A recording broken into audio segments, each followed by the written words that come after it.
How are you? Did you refer my video 1, 2, 3? Those were related to nucleophilic substitution mechanisms, one step and two step mechanism. In other words, first order SN1, second order SN2 kinetics. බැලුවද? A video තුන බැලුවේ නැත්තම් ඒ video තුන ඉස්සලාම් බලලා එන්න. මොකද අද අපි කතා කරන්නේ මොකද නේ ගිල්ලීම පරිදි.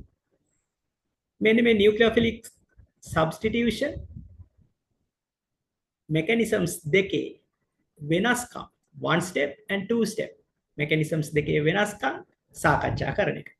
Right, we are going to discuss the differences between nucleophilic substitution one step and two step. In other words, SN1 and SN2.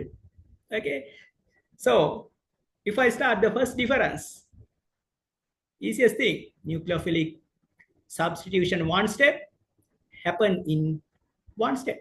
එයා සිදු වෙන්නේ තනි පියවරකින්. ඇයි එහෙම තනි පියවරකින් සිද්ධ වුනේ? මතක් කරන්න.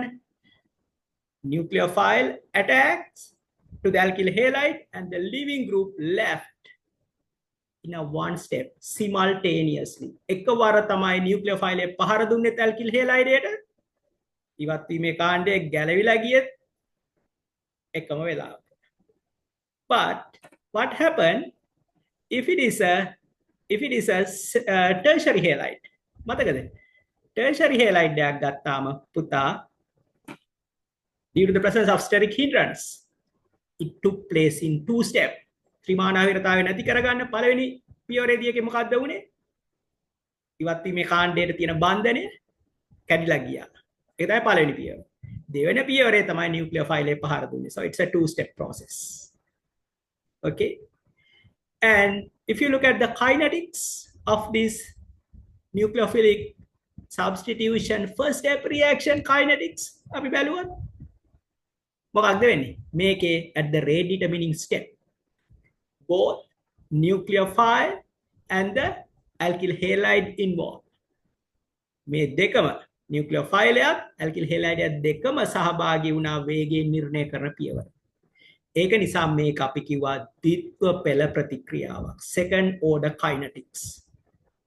ද්විත්ව පෙළ ප්‍රතික්‍රියාවක්. ඒ කියන්නේ alkyl halide එකට සාපේක්ෂව පළමු පෙළ, nucleophile එකට සාපේක්ෂව පළමු පෙළ, overall දෙවන පෙළ, overall second order kinetics.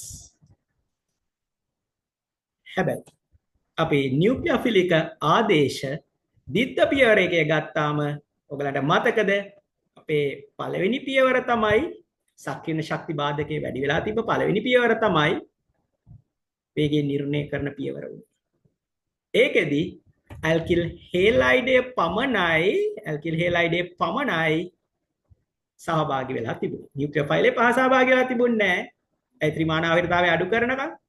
ඒ නිසා alkyl halide ට සාපේක්ෂව පළමු පෙළ. එහෙනම් overall reaction එකත් SN1 පළමු පෙළ ප්‍රතික්‍රියාව. ඒ වගේම මේ ද්විත්ව පියවර ප්‍රතික්‍රියාව ඔයගලන්ට පේනවා පුතා, මෙතන කාබෝ කැටායනයක් හැදිලා තියෙනවා. intermediate එකක්, අතරමැදි ඵලය. intermediate එකක්. But if you look at single step reaction, nucleophilic substitution single step, තනි පියවර ප්‍රතික්‍රියාව බැලුවොත් මේකේ කාබෝ කැටායන නැත්නම් intermediates නැත්නම් අතුරු ඵල අතුරු ඵල නෙමෙයි අතරමැදි ඵලය සෑදීමක් සිදු වෙන්නේ නැහැ. මේක ඒ වෙනුවට වෙන්නේ පුතා සංක්‍රමණ අවස්ථා එකයි. මේකේ ඔන්න එක සංක්‍රමණ අවස්ථාවයි. හරි, transition state, only one transition state. But if you look at nucleophilic substitution two step, ද්විත්ව පියවර ප්‍රතික්‍රියාවේ සංක්‍රමණ අවස්ථා දෙකක් තියෙනවා. There are two transition state. ඒ වගේම හුඟක් ළමයි දන්නේ නැහැ මෙතනදී මේ what's the difference between intermediate and the transition state? මොකද්ද මේ වෙනස සංක්‍රමණ අවස්ථාවයි අතරමැදි ඵලයයි. මේ අතරමැදි ඵලය, ඒ කියන්නේ අපි කියන කාබෝ කැටායනය, ඔයගලන්ට පේනවා මේ ශක්තිය අතින් ගත්තාම ස්ථායීතාවයක් තියෙනවා transition state දෙකට වඩා.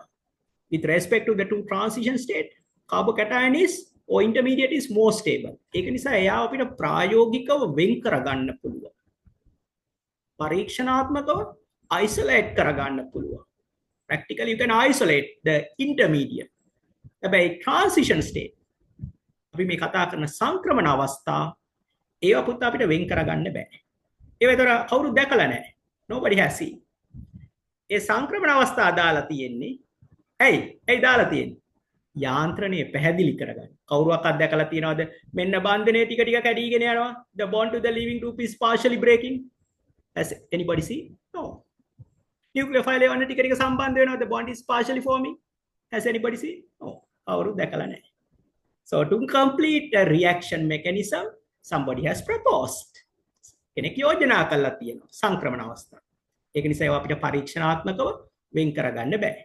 හැබැයි ත්‍ෘතීක කාබකටයන වගේ ඒවා අපිට ස්ථායීතාවය වැඩි නිසා වෙන් කරගන්න පුළුවන්. ඒ වගේම මට සමහර ළමයි ප්‍රශ්න දාලා තිබා හරි සර් කිව්වා ප්‍රාථමික හේලයිඩයක් නම් හරි මෙතිල් හේලයිඩයක් නම් ත්‍රිමාණ විරතාව අඩු නිසා it can undergo a one step mechanism. හරි ඊට පස්සේ tertiary halide එකක් නම් it can undergo two step mechanism. එතකොට what will happen if it is a secondary halide? Secondary halide එක තියෙන පුතා වැටෙන්න. ප්‍රාථමික halide යට සාපේක්ෂව with respect to the primary halide it is more sterically hindered. ත්‍රිමාණ ආවර්තාව වැඩි. තෘතීක halide යට සාපේක්ෂව secondary carbocation නැත්නම් secondary halide steric hindrance අඩුයි. So in your exam, in your local level exam, if you are given a secondary halide, the hint is given. Hint එකක් අපි දීලා තියෙනවා. මේක තනි පියවරකින් සිද්ධ වෙනවද? පියවර දෙකකින් සිද්ධ වෙනවද කියලා.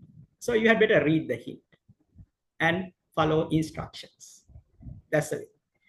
ඒ වගේම තව දෙයක් මට අහන්න ඕනේ. ඇයි පුතා පළමු පෙළ තනි පියවර නියුක්ලියෝෆිලික ආදේශ තනි පියවර ප්‍රතික්‍රියාවේ නියුක්ලියෝෆයිලේ මේ පැත්තෙන් ඇටැක් කරනකොට ඇයි ලිවිං ගෲප් එක ඉවත් වීමේ කාණ්ඩේ එහා පැත්තේ දොරෙන් ගියේ? ඒ නැත්නම් මට ඔය ප්‍රශ්නේ අනිත් විදිහට අහන්න පුළුවන්. ඉවත් වීමේ කාණ්ඩේ මේ පැත්තෙන් ගැලවිලා යනවා නම් බ්‍රෝමීන් නියුක්ලියෝෆයිලේටත් ඒ පැත්තෙම පහර දෙන්න බැයිද? එයා විරුද්ධ පැත්තෙන් ආවා. ඒක හරියට එක පිරිමි ළමයෙක් ඉන්නවා. එයාට ගෑනු ළමයි දෙන්නෙක් ඉන්නවා. A boy is having two girlfriends. If both the girls appear from the same side, what will happen? Collisions. ඒක නිසා එක ළමයෙක් එක ගර්ල් කෙනෙක් ඈත එනවා දැක්කාම පිරිමි ළමයා මොකද කියන්නේ? මේ ඉන්න ගර්ල්ට ඔයා මේ පැත්තෙන් යන්න ෂේප් එකේ කියලා. ඒ වගේ මෙතනදි නියුක්ලියෝෆයිල් මේ පැත්තෙන් එනකොට ඉවත් වීමේ කාණ්ඩය අනිත් පැත්තෙන් ගලවලා යවනවා. මෙතන මොකද තියෙන ගැටීම? ලීවිං ගෲප් එක ගැලවෙන්නේ පුතා Br- ඉලෙක්ට්‍රෝන අරගෙන.